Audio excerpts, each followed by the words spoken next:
Allah Subhanahu wa taala masih memberikan kesempatan kepada kita. Ya.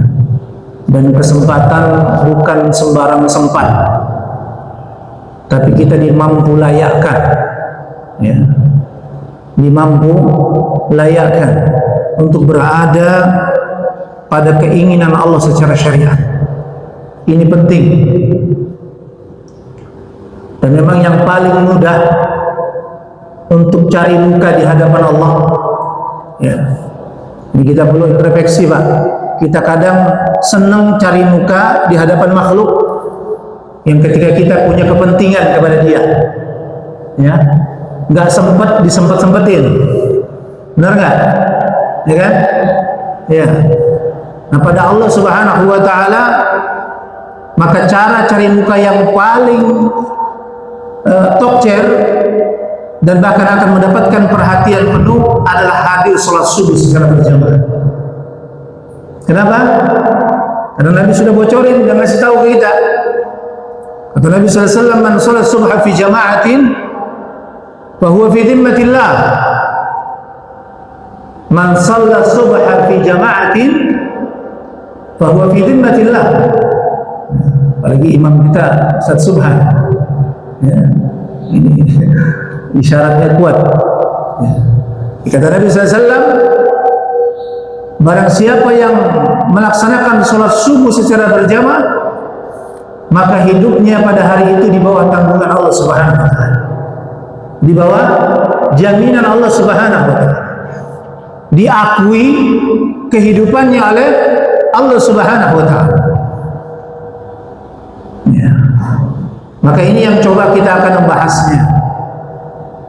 Betapa Allah Subhanahu wa taala amat sangat memperhatikan sikap hati kita.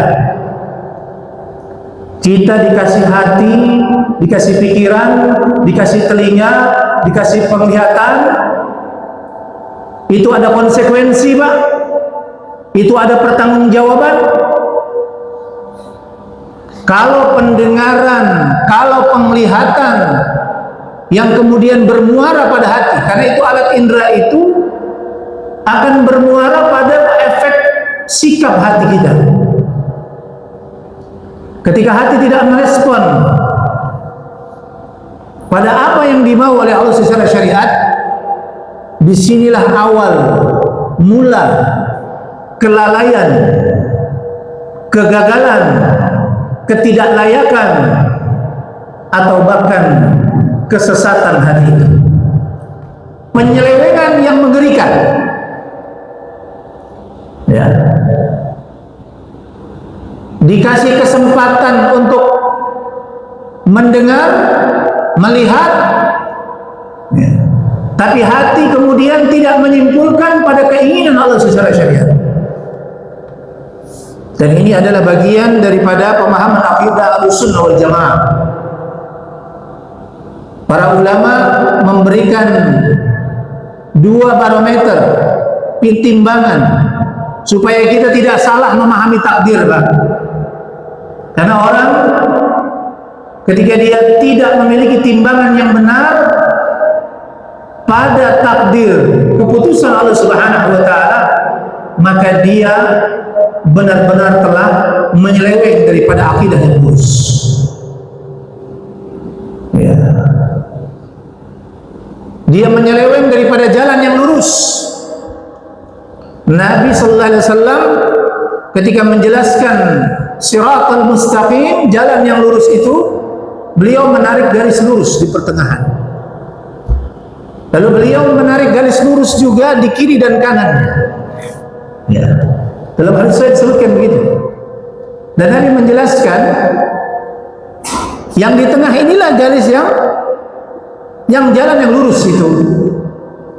Lalu jalan-jalan yang lurus yang di sebelahnya, di kiri dan kanan itu apa? Itu adalah jalan-jalan syaitan. Jadi tidak mesti, Pak, ya, jalan yang sesat itu kemudian dia memang menghalangi jalan yang lurus, atau dia belok-belok, atau dia nyilang, atau dia diagonal. Tapi dia mungkin kelihatannya berdampingan, kelihatan lurus, kelihatan mulus, kelihatan bahagia, kelihatan senang, tapi dia tidak berada pada rel yang benar. Ya, mau kemana ini ujungnya? Ketahuannya nanti ujungnya. Ya, kalau orang yang ahli mengukur misalnya topografi ya, abang kita, arsitek kita, ya, Masya Allah. Ya, itu kalau koordinatnya meleset saja sedikit dari awal ya, itu ketemunya nanti salah. Ya, tanah itu Pak. Nah, jalan yang lurus ini sudah begitu terang benderang. Ya. Dan bahkan Allah Subhanahu wa taala menegakkan hujjahnya 124.000 nabi dan rasul diutus oleh Allah Subhanahu wa taala. Ini tidak main-main. Ditutup oleh Nabi kita Muhammad sallallahu alaihi wasallam. Ya. Supaya nggak ada lagi alasan itu. Loh, kenapa ente kau masuk neraka? Ya, ini sudah takdir saya. Kenapa ente berbuat dosa? Kenapa ente sesat? Kenapa ente nggak mau taat? Kenapa ente malas? Ya. Kenapa tidak berada di jalan Allah yang dimau oleh Allah secara syariat? Maka itu tidak ada alasan di hadapan Allah Subhanahu wa taala, karena Allah sudah tegakkan hujjah. Kesimpulannya, Pak, kehidupan kita ini Allah hanya ingin menguji, ingin melihat siapa yang mau dipaksa masuk surga atau akan dianggap ikhlas masuk neraka. Ingat itu, Pak. Ya. Ini kata kunci, kesimpulan untuk memahami takdir Allah Subhanahu wa taala. Ya, supaya jangan sampai sebagaimana yang Allah Subhanahu wa taala bongkar, ada orang itu kalau lagi senang bahagia, diberi nikmat, proyeknya selalu mulus, ya, maka dia bisa memuji Allah Subhanahu wa taala. Di surah apa itu? Surah Al-Fajr. فَأَمَّا إِذَا مَا ابْتَلَاهُ رَبُّهُ فَأَكْرَمَهُ وَنَعَّمَهُ فَيَقُولُ رَبِّي أَكْرَمَنِ. Ya. Ketika mereka diuji oleh Allah, dipenuhi semua harapan hajatnya, ya, maka mereka mengatakan, Allah Rabbku memuliakanku. Tapi kalau sudah mulai dibatasi, mulai gagal, mulai sulit, mulai banyak masalah, ya, terbongkar bagaimana kesalahpahaman dia terhadap keputusan Allah Subhanahu wa taala. Padahal Allah Subhanahu wa taala itu dia telah bersumpah tidak akan berlaku zalim kepada hamba. Ya. Dan Allah Subhanahu wa taala itu tidak mungkin kemudian tidak berlaku adil. Ya. Allah itu bijaksana, Allah itu adil, Allah itu karim, Allah itu mulia. Ya. Maka kata para ulama,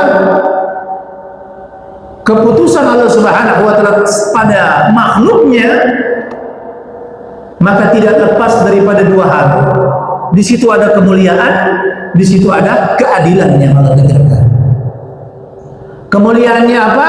Kemuliaan bagi orang-orang yang selalu berada pada keinginan Allah secara syariat. Ujungnya pahala, ujungnya keteguhan, ujungnya keselamatan, ujungnya pertolongan, ujungnya petunjuk Allah Subhanahu wa taala. Tapi kalau kemudian orang-orang yang pada perjalanan kehidupannya salah paham, tidak mau tahu, sudah tahu, tidak mau, hatinya tidak mau mengambil, merencanakan, merespon, maka disinilah kondisi seseorang kemudian dia berada mulai pada kelalaian dan bahkan kesesatan yang nyata. Ya. Maka paling mudahnya, Pak, supaya pikiran itu nggak kemana-mana, mau senang mau susah, ini adalah ujian Allah. Untuk apa, Pak? Untuk mencek and recheck kita ini layak memang akan menjadi makhluknya yang akan dipaksa masuk surga, atau waliyadzubillah kalau nggak lulus kita dianggap apa, Pak? Apa tadi? Ikhlas Ini saking bahasa sindirannya Pak. Ikhlas masuk neraka. Ya. Nah, biasanya saya tanya itu, Pak, mau dipaksa masuk surga apa ikhlas masuk neraka? Ya. Dia bilang, ya pengennya ikhlas masuk surga Pak. Oh, belum tentu, berat.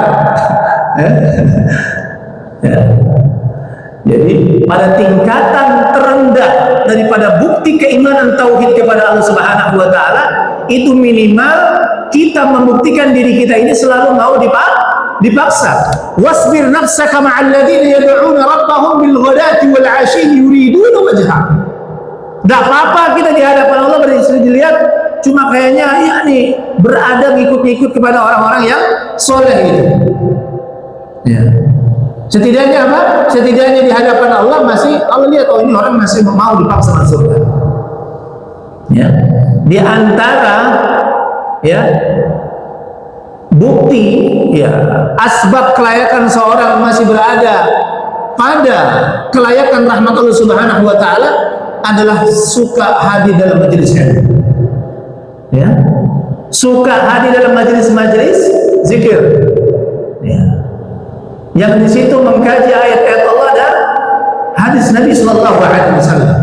Kenapa? Karena ada fadilahnya. Dan ini bahkan di antara para ulama kemudian membahasnya. Ya. Karena dalam hadis itu keutamaan orang yang hadir dalam majelis ilmu ada komplain. Ini Pak, ada komplain dari malaikat. Ya. Jadi jangan meremehkan Pak. Misalnya ada satu pengajian kayaknya cuma sedikit orangnya, ya, berbeda mungkin yang kelihatannya yang viral mungkin ya, yang banyak kalau hadir dalam majelis ini. Tapi yang paling utama adalah benar nggak dalam majelis itu memenuhi sertifikasi, ya, yang dimana apa?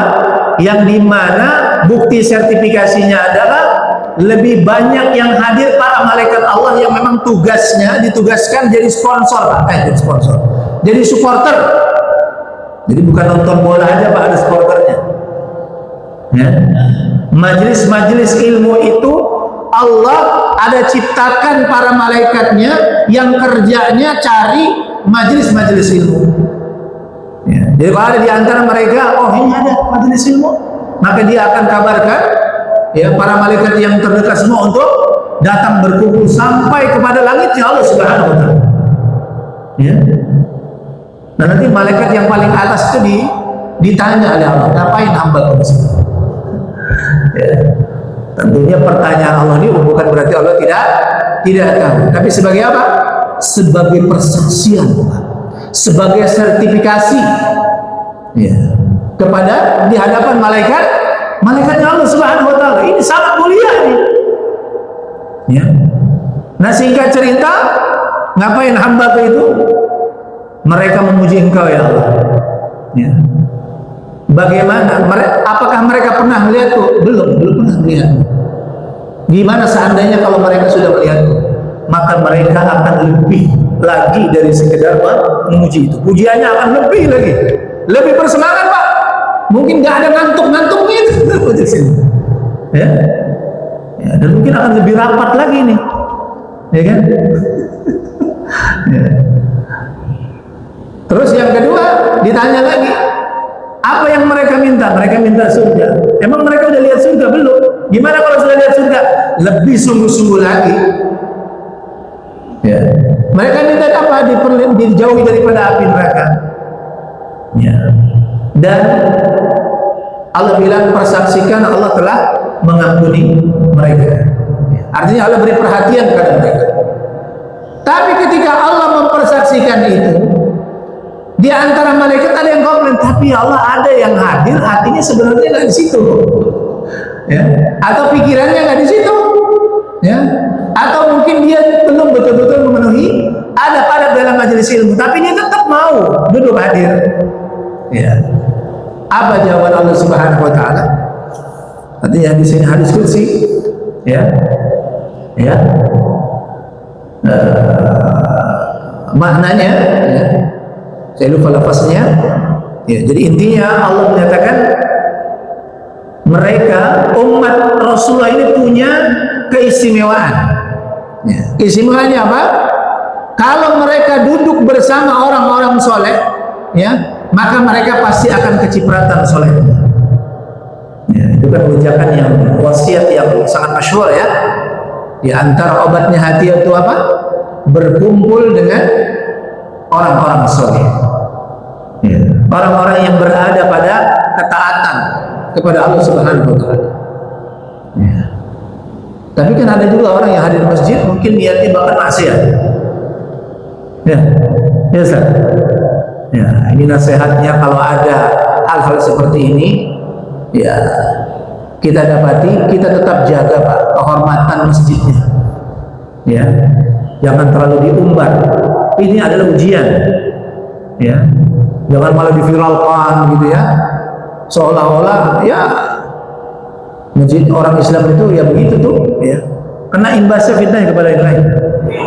Padahal Nabi bilang apa dalam hadis ini Allah tetap berikan perhatian orang yang hadir di situ dengan berbagai macam niatnya. Setidaknya apa? Karena di situ Allah sedang memberikan keputusan kepada dia. Dia akan menjadi orang yang mulia dengan niat yang baik, atau disitulah hujah yang Allah sedang tegakkan. Allah sedang paksa dia dengerin nasihat, dengerin peringatan. Makanya dia pada kondisi itu tetap dianggap baik. Karena dia berada pada lingkaran yang Allah sedang memaksa dia mendengar ayat-ayat Allah, mendengar nasihat, mendengar motivasi, mendengar penjelasan. Ya. Ketika hatinya merespon, maka Allah akan mudahkan dia untuk bertobat. Mudah bagi Allah Subhanahu wa Ta'ala. Ya. Maka di sini Pak, dan kita bersyukur Allah kasih kita kesempatan. Ya. Karena konsekuensi daripada hujjah yang Allah tegakkan pada satu nikmat, ya. Kalau bicara nikmat itu Pak, ini juga buat jadi ilmu Pak. Kalau bicara nikmat itu, yang paling tinggi nikmat itu adalah berada pada keinginan Allah secara syariat. Ya. Itu. Jadi kalau berbicara nikmat itu pikirannya langsung, ya saya punya duit banyak, rumah bagus, apa? Nah, bicara nikmat kata para ulama, yang paling tinggi itu, ya, ketika kita berada pada kemampuan kelayakan hati dalam hal ketundukan kepatuhan kepada Allah Subhanahu wa Ta'ala. Lalu bagaimana dengan dunia? Ya, urusan makan dan minum itu ternyata nikmat yang paling rendah. Karena itu belum bisa jadi perbedaan Pak. Kaya raya, rumah besar, ya, ganteng, cantik, ya, orang kafir juga ada Pak. Bahkan sekarang ya 10 orang terkaya dunia, ya, kayaknya banyaknya orang yang bukan tidak bertauhid kepada Allah Subhanahu wa Ta'ala. Nah, walhasil ini ujian, ya.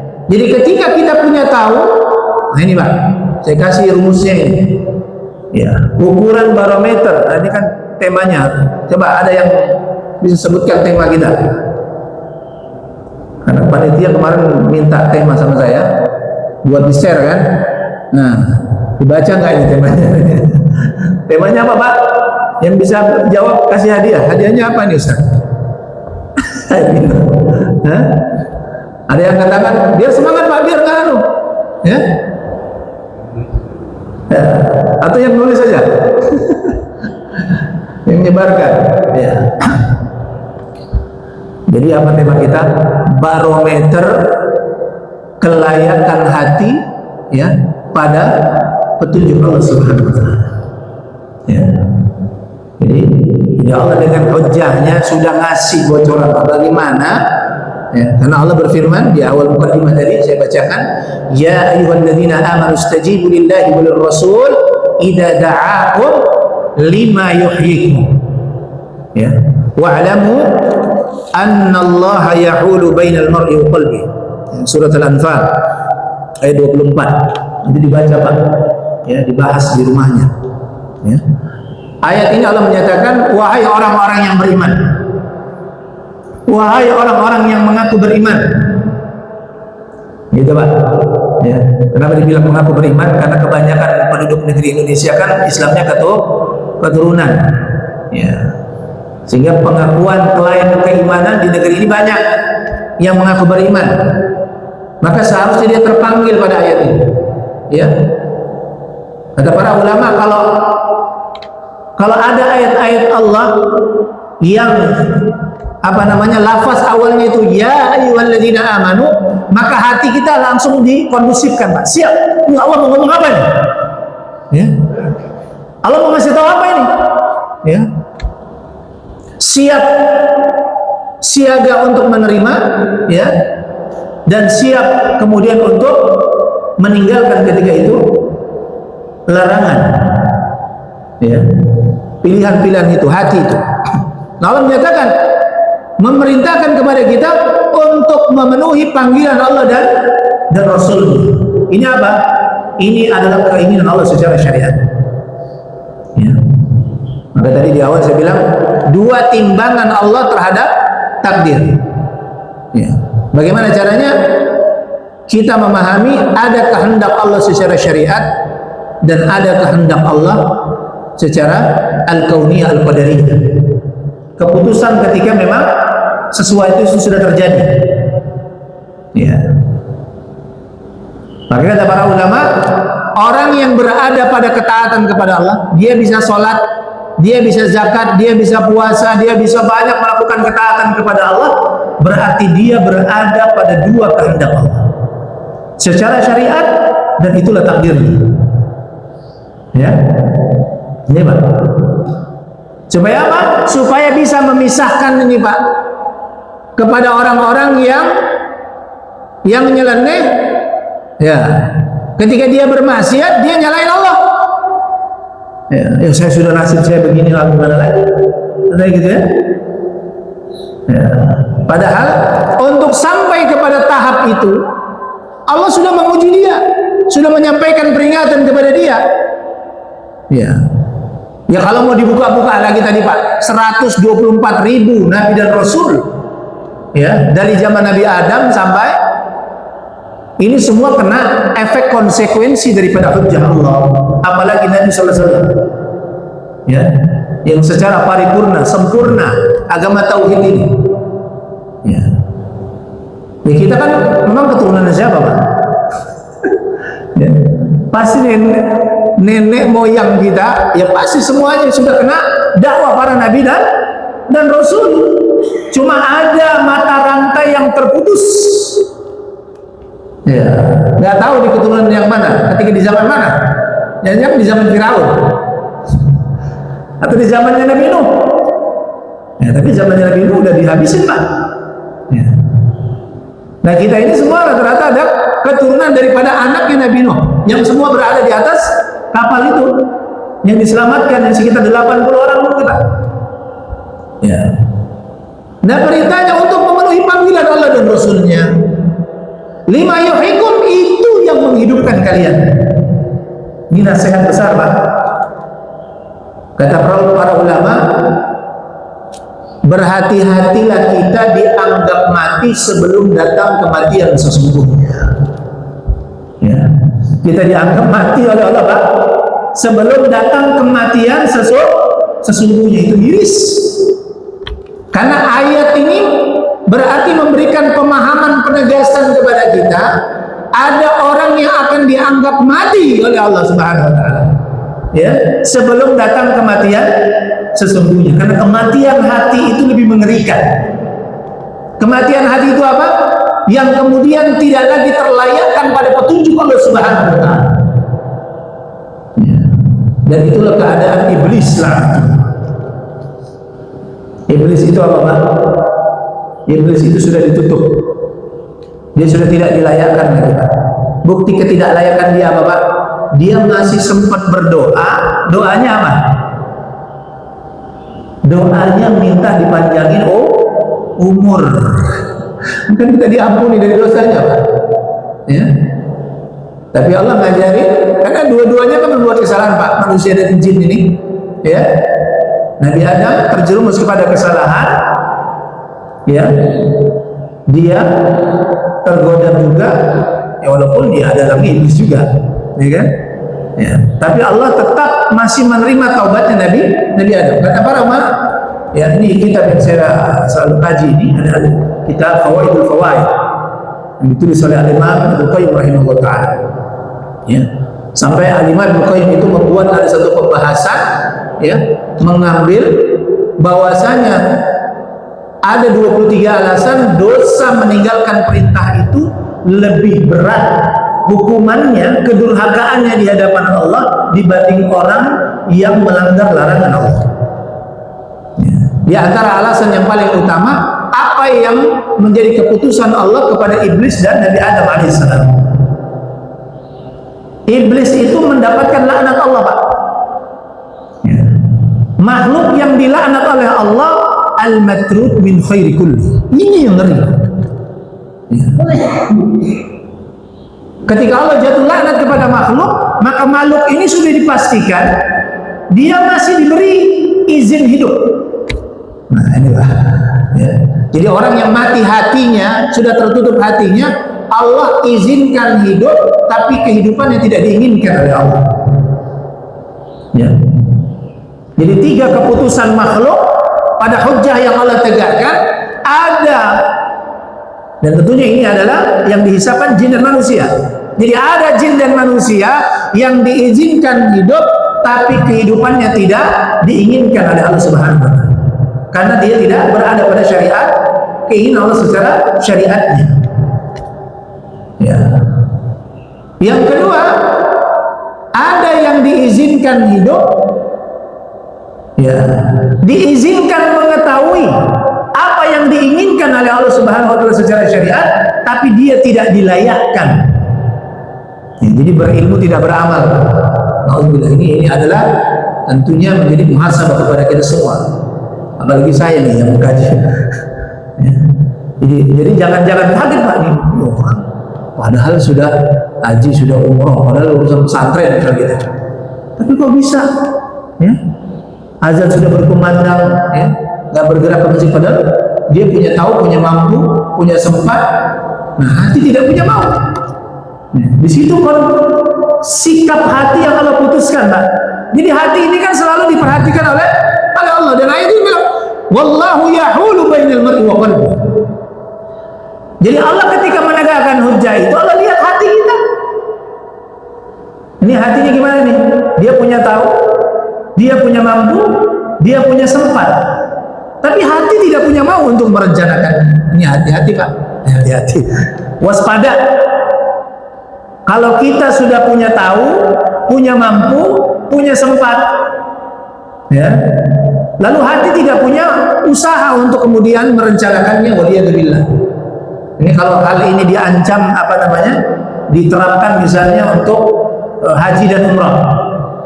Ya, punya tahu haji dan umrah itu wajib sekali seumur hidup. Oke? Punya tahu berarti sudah ya? Ya, berarti dia punya ilmu di situ. Terus dia punya mampu nggak? Oh, saya termasuk punya mampu. Ya kan? Nah, ada orang punya tahu, punya mampu, tapi diuji tidak punya sempat. Ya, karena kayak sistem di negeri kita ini yang membuat malah sampai antri 30 tahun, 40 tahun haji. Ya, mudah-mudahan ini segera dibenahi. Ya, ada usulan mau pakai apa? Kapal laut. Ya, ya nggak apa-apa. Ya. Ya. Nah, karena ukuran kemampuan ini, ya, punya tahu, punya mampu, punya sempat. Nah, semua yang ketika punya tahu, punya mampu, punya sempat, tapi hatinya tidak pernah merencanakan dengan dalih apa? Ya, saya belum ada panggilan, Ustaz, nunggu panggilan apa? Yang tidak pernah ngantri. Ya. Panggilan itu sudah dilakukan, sudah ditegakkan oleh Allah Subhanahu wa taala ketika apa? Ketika Nabi Ibrahim alaihissalam bersama Ismail mendirikan Ka'bah. Wa'adzim finnas ya'tuka rijala wa 'ala kulli dhamiri ya'tina min kulli fajjin 'amik. Jadi kita semua sudah dipanggil, Pak. Jadi nggak ada alasannya itu. Ketika dia sudah punya tahu, punya mampu, punya sempat, dia bilang hatinya, saya kayaknya belum ada panggilan. Dia memang nggak mau dipanggil. Ya. Ibarat kata mau di bank, datang ke bank tapi nggak ngambil nomor antrian. sampai kiamat kurang 2 hari juga nggak bakal dipanggil. Ya, itu manggil, ambil istilahnya siapa itu, kiamat kurang 2 hari. Ya. Nah ini Pak hati. Ya, waspada, wallahu yahulu bainal mar'i wa qalbi. Ya. Makanya di antara doa yang kemudian Nabi sallallahu alaihi wasallam, Masya Allah, kita dikasih lagi Pak cara untuk merayu Allah supaya hati kita selalu mendapatkan kelayakan. Dengan apa Pak? Dengan selalu DP dengan doa. Doa itu DP kita Pak. Ya. DP iman kita, tauhid kita, penjagaan kita kepada Allah itu banyak-banyak berdoa.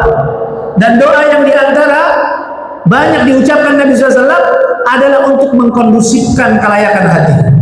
Ya kan? Nah, doanya apa? Ya muqallibal qulub, tsabbit qalbi ala dinik. Ya, wa ya musarrifal qulub, sarrif qalbi ala ta'atik.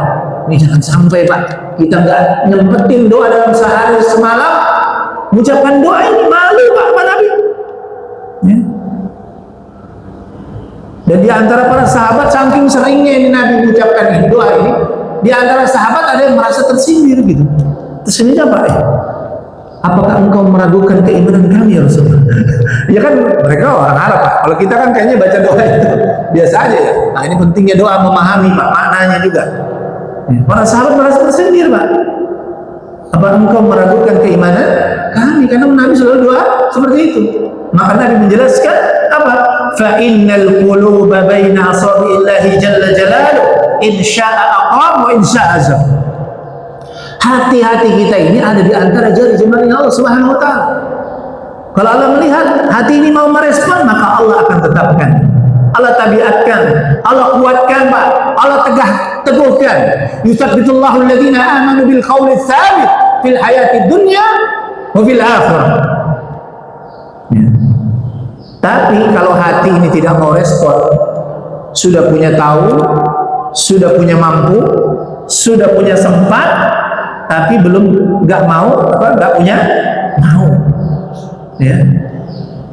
Dan Allah dengan keadilannya Pak, orang yang seperti itu keadaannya, Allah tetap utus Pak daripada hujahnya sebelum Allah tutup hatinya. Apa?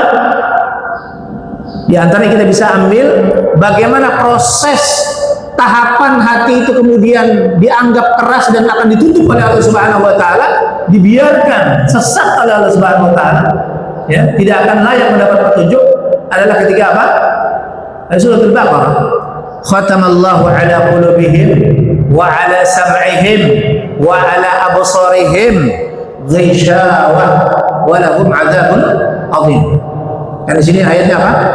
Allah menutup proses penutupan hati yang kemudian tidak akan mendapatkan kelayakan daripada petunjuk Allah pada perjalanan selanjutnya, atau bisa saja itu akhir daripada kehidupannya, ya, adalah bermula daripada hati yang suka tidak mau merespon pada kesempatan, kemampuan, pengetahuan.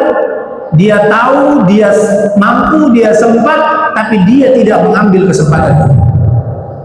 Maka ini hati yang mulai lalu. Maka bagaimana dengan keadilan Allah?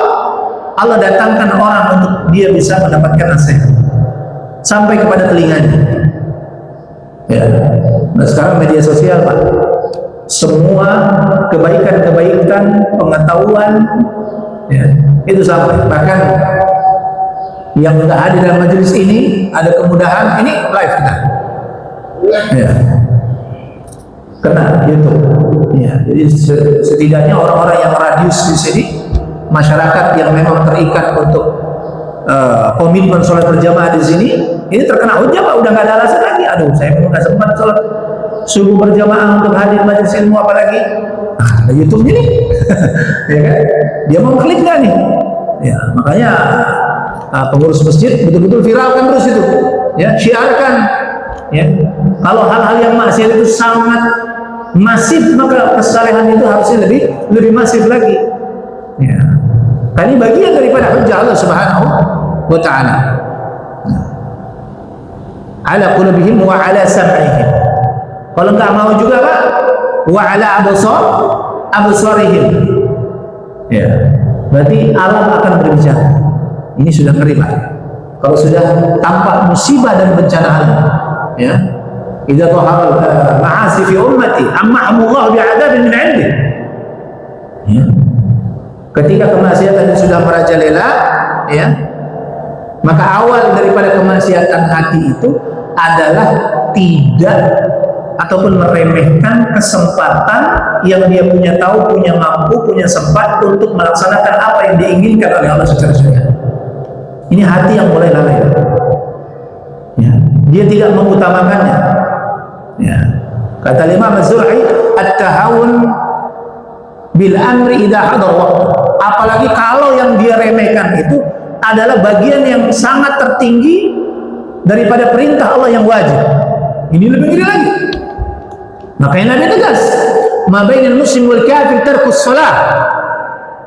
Ya, yang membedakan seorang itu masih, ya, dianggap ada iman, berislam kepada Allah Subhanahu wa taala, tunduk dan patuh, ya, atau jangan-jangan sudah mulai melenceng, ya, adalah kapan, bahasanya Pak Nabi bilang, kapan dia mulai berani meninggalkan sholat.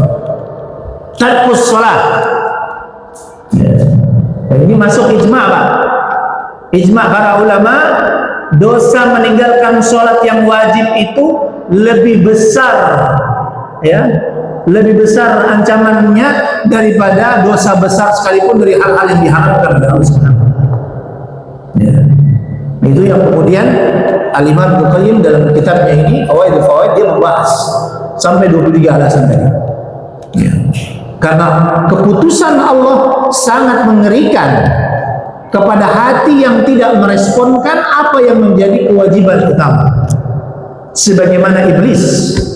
Dan bahkan di antara para ulama memberi nasihat Pak kepada orang yang di antara kaum muslimin yang sangat mudah sekali meninggalkan sholat wajib. Ya, mudah sekali untuk mengambil pelajaran apa yang terjadi pada iblis. Iblis itu dilaknat oleh Allah Pak, sehingga dia tertolak, tidak terlayakkan lagi pada petunjuk Allah. Makhluk yang mendapatkan laknat, maka dia tidak terlayakkan lagi pada petunjuk Allah. Dia diizinkan hidup tapi nggak ada pikirannya untuk mendapatkan ampunan Allah Subhanahu wa taala. Ya. Kalau orang Pak, makhluk kalau tidak lagi ingin mendapatkan ampunan Allah, berarti Allah sudah anggap dia apa tadi? Ikhlas, rela dimasukkan ke dalam neraka. Tinggal tunggu matinya. Itulah yang terjadi pada iblis. Panjang umurnya Pak. Ya. Padahal kalau kita mau pikir-pikir Pak, kalau ujung-ujungnya ke neraka, masih mending iblis Pak. Ya. Atau masih mending Firaun Pak. Kalau bagi umat Nabi SAW ya, ya, Firaun itu umurnya ratusan tahun, 500 tahun. Dia jadi raja yang zalim, puas Pak. Masih aja puas. Istrinya, ya, kekayaannya, kekuasaannya. Nah kita, ya, cuma 60 tahun, 70 tahun, masa mau ikut-ikut gayanya Firaun? Masa mau kayak gitu-gitu gayanya iblis? Cuma disuruh sabar. Kita ini paling mudah Pak. Jadi umat Nabi SAW itu umat yang kalau dibandingkan daripada umat terdahulu, kita ini umat yang paling dimudahkan untuk masuk surga. Karena ujiannya, ya, paling banter yang paling panjang umur sekarang 100-100 tahun aja. Umat terdahulu Pak, untuk jaga keimanannya, kepatuhannya, ketaatannya, tauhidnya kepada Allah sampai hampir ribuan tahun, 1000 tahun. Ya, 500 tahun. Ya. Maka sampai di komentar, itu cuma kalau dihitung-hitung cuma waktu sujudnya saja. Umat Rasulullah itu. Nah, tapi itu Pak, konsekuensi daripada kemudahan, maka timbal baliknya apa? Kita mudah masuk surga atau nauzubillah mudah masuk neraka. Ya. Nah, iblis itu apa kesalahan iblis, Pak? Kesalahan iblis apa? Kenapa Allah marah? Kesalahannya iblis, dia tidak mau melaksanakan perintah Allah untuk sujud kepada Adam. Karena sujud kepada Adam pada waktu itu adalah sebagai bentuk penghormatan dan itu adalah perintah Allah Subhanahu wa taala. Sedangkan kesalahan Nabi Adam apa? Dia melanggar larangan Allah. Bagaimana keputusan Allah pada dua makhluk ini? iblis tidak diampuni, Nabi Adam alaihissalam diampuni dan bahkan diajari untuk bertobat. Bagaimana bertobat? Rabbana zalamna anfusana wa illam taghfir lana wa tarhamna lanakunanna minal khasirin. Itu Pak. Ya, bagaimana mulianya, romantisnya Allah Pak. Ambil kata romantis ya Pak Allah. Ya, kepada hambanya. Ya. Jadi peluang, jadi pelanggaran pada perintah Allah itu lebih ngeri. Ya, di antaranya karena apa? Karena tadi. Ya. Nah, iblis itu dia tidak mau sujud kepada Adam padahal itu adalah perintah. Nah, bagaimana dengan orang yang meninggalkan sholat Pak?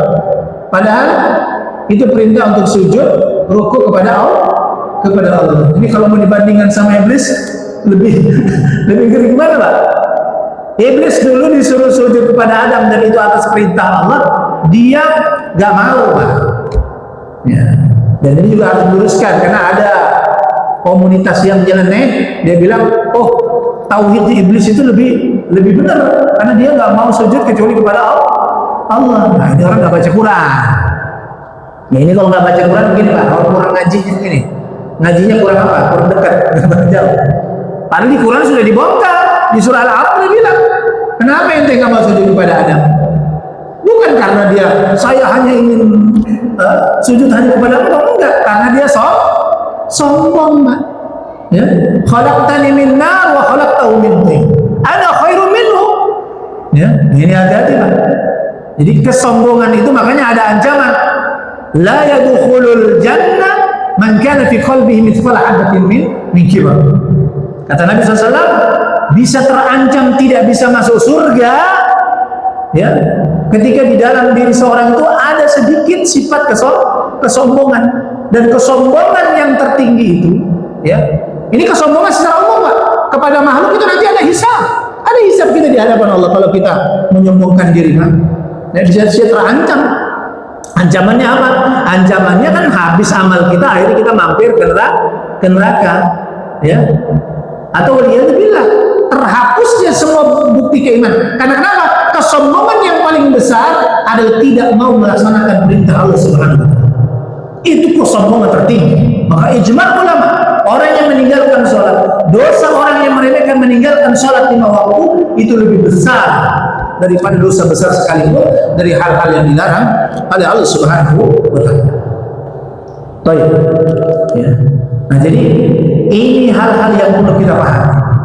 Ini hal-hal yang perlu kita cek and recheck. Ya. Jangan sampai kita berada pada kelalaian yang nyata. Karena kenapa? Karena kita tidak lagi terlayakkan. Ya, bukan tidak tahu, ya, tapi kita sudah tahu, sudah mampu, sudah sempat, ya, tapi hati selalu tidak mau. Ya. Karena hati yang tidak mau merespon cepat pada peluang-peluang ketaatan kepada Allah itu ada konsekuensi. Walau aradul khuruj la a'addu lahu uddah walakin kariha Allah bi'athahum fathabbatahum wa qila qudu ma'al qa'id. Ya. Ayat ini ya adalah penegasan kepada perintah untuk berjihad. Ya. Tapi kemudian makna Al-Qur'an itu ya maknanya bisa mencakup ya bukan hanya kepada satu hal yang menjadi asbab nuzulnya. Ya. Apalagi jihad itu kan tingkat ibadah yang paling tinggi.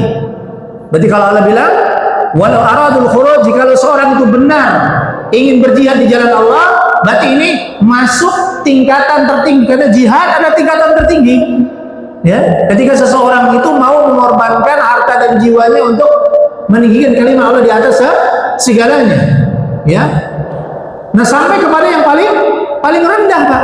Apa yang paling rendah daripada kesempatan ketaatan kepada Allah sebagai bukti iman? Apa Pak? Sebelum saya tutup nih, daripada lihat-lihat jam. Apa yang paling rendah? Nah, jangan sampai kita tidak berilmu nih sampai yang paling rendahnya aja kita belum betul-betul tahu Pak daripada tingkat keimanan kita. Apa kata Nabi SAW? Jadi iman itu terbagi menjadi 60-70 bagian. Ya. A'laha qaulu la ilaha illallah. ya, wa adnaha imatatul adza anit thariq. Ya. Jadi tingkatan terendah bukti keimanan kita itu Pak, kita punya sikap, punya respon ya kepada alam sekitar kita ketika kita menemukan ada hal yang menyulitkan, akan mendatangkan kemudaratan, ya, lalu kita menyingkirkannya. Islam ini Pak mengatur sampai pada itu Pak. Jadi Bapak-bapak, kalau ada melihat duri di jalan ataupun ada sampah, ya, sebagai bukti iman kita, kalau kita yang melihat Pak, maka langsung segera beresin Pak. Jangan bilang malah mana ini petugas kebersihannya. Nggak selesai itu Pak, ya. Rantai kesalehan itu harus kita Pak yang mengaitkan, ya. Kalau semua nunggu melemparkan tanggung jawab, nggak jadi-jadi itu peradaban, ya. Maka ketika orang yang benar akidahnya itu, ketika kita dihadapkan, oh ketemu ini ada hal-hal yang perlu dibenahi, berarti Allah sedang menguji kita, ya. Bukan malah orang evaluasinya boleh, tapi lakukan dulu itu, beri contoh, ya. Marahnya udah kemana-mana, sampahnya masih berserakan gitu. Gara-gara membahas itu, ya. Nah, ini tidak memberikan solusi. Padahal itu tingkatan terendah iman kita Pak kepada Allah Subhanahu wa Ta'ala. Kalau kita lihat ada sesuatu yang mudarat di jalan, ya, kita menyingkirkannya sebagai bukti keimanan kita. Dan itu siapa yang tidak mampu Pak? Mampu semua. Nah, hati ini akan dilihat oleh Allah Subhanahu wa Ta'ala bagaimana responnya. Nah, Allah Subhanahu wa Ta'ala kemudian akan meninggalkan atau benci kepada hati yang dikasih kesempatan, kemampuan untuk merespon bukti imannya kepada Allah Subhanahu wa Ta'ala. Dia tidak melakukannya, maka inilah hati yang kemudian Allah membenci. Walakin kariha Allahu bi'atsahum fathabbatahum. Ngeri Pak, ini bukan Allah kejam Pak, ya, tapi ini bagian daripada keadilan Allah Subhanahu wa Ta'ala. Keadilannya apa? Orang yang merespon ketaatan, Allah teguhkan hatinya, ya, Allah kuatkan, Allah buat dia senang, ya, Allah buat dia semangat, ada kelapangan dada, ya. Maka orang yang tidak mau merespon, jangan salahkan Allah biarkan lemah hatinya. Nggak dikasih Pak, nggak dikasih kekuatan. Karena kita kalau bukan atas petunjuk Allah, nggak bisa Pak. Walaula fadlullahi 'alaikum wa rahmatuh lattaba'tumus syaitana illa qalila. Kalau sekiranya bukan karena rahmat dan karunia Allah, ya, rahmat Allah itu adalah petunjuk, kita mau taat. Karunia-Nya apa Pak? Kita dikasih mampu, kita sehat, bisa melangkahkan di sini, agak jauh rumahnya, punya motor, ya. Sekarang bensin mahal, dia punya motor listrik, tinggal ngecas saja. Banyak betul kemudahannya, ya. Dia meresponnya, maka Allah akan teguhkan dia, ya, sampai menemui ajalnya. Begitu, ya. Dan bahkan di setiap Ramadan punya kesempatan lagi mendapatkan bonus tabiat. Ramadan itu paling ampuh untuk cari muka di hadapan Allah. Karena sekali saja mendapatkan pembebasan daripada api neraka, ya, seumur hidup kita mudah Pak melakukan ketaatan kepada Allah, ya. Kenapa?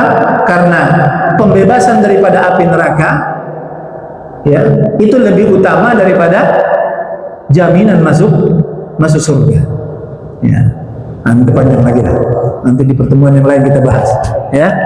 Jadi jaminan kebebasan daripada ancaman api neraka itu lebih utama daripada jaminan masuk surga, ya. Maka di bulan Ramadan yang Allah obral besar-besaran itu adalah pembebasan daripada api neraka, dan itu terjadi di setiap hari-hari Ramadan. Kenapa tidak jaminan masuk surga? Nah, itu nanti pada pembahasan selanjutnya insyaallah. Azza wa jalla.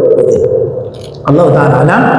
Mudah-mudahan apa yang sedikit kita membahasnya ini menjadi asbab ilmu yang bermanfaat, ya. Dan ilmu yang bermanfaat itu ketika hati jujur, membenarkan, mau merespon, merencanakannya, maka dia akan memudahkan pada amal, ya, daripada ilmu yang bermanfaat. Allahumma inna nas'aluka ilman nafi'a wa amalan mutaqabbala wa rizqan halalan thayyiban. Wallahu ta'ala alam. Kita akhiri dengan waqatul majlis. Subhanallah wa bihamdik, asyhadu an la ilaha illa anta, astaghfiruka wa atubu ilaik. Walhamdulillahirabbil alamin. Bila taufiq wal hidayah. tadi baru teringat, ini saya mohon izin ya, bisa membagikan hadis sambil kita. Mohon izin ya. Ini apa namanya, supaya semua ikut andil pembangunan pondok pesantren. Ya, dibawa aja ke rumah, ya kan?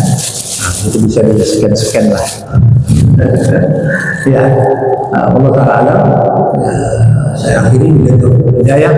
Assalamualaikum warahmatullahi wabarakatuh.